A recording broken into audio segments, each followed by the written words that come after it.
أنا شاب عندي 28 سنة وليا أخت 25 سنة وحيدة أب وأم. عمري ما حرمتها من حاجة، كنت ليها أخ وأب وأم وكل حاجة في الدنيا.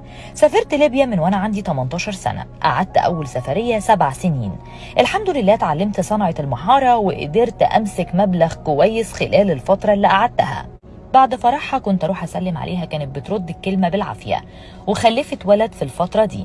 بعدها بفتره كنت شغال في الشارع اللي متجوزه فيه اختي، وقلت احود اسلم عليها هي وابنها وجوزها، ورحت فعلا عند البيت لقيتها هي وابنها وصدمتني ساعتها.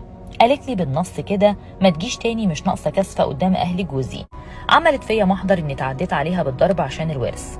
انا شفتها في اسم الشرطه، صعبت عليا نفسي ودموعي نزلت. قلت لها عمري ما دخلت اسم شرطه ولا دخلت سجن هيكون على ايدك. وقالت لي ولا انت اخويا ولا اعرفك وانا متبريه منك.